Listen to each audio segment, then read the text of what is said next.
الحمد لله على ما مضى، والحمد لله على ما بقي، والحمد لله على ما سيأتي.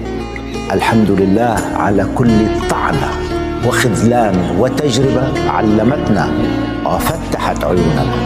الحمد لله على كل جرح وألم ومعاناة قوتنا وجعلتنا أصلب عودا وأكثر وعيا وأعمق تفكيرا. الحمد لله دائما وأبدا. الحمد لله على ما مضى، والحمد لله على ما بقي، والحمد لله على ما سيأتي. الحمد لله على كل طعنة وخذلان وتجربة علمتنا وفتحت عيوننا. الحمد لله على كل جرح وألم ومعاناة قوتنا وجعلتنا أصلب عودا وأكثر وعيا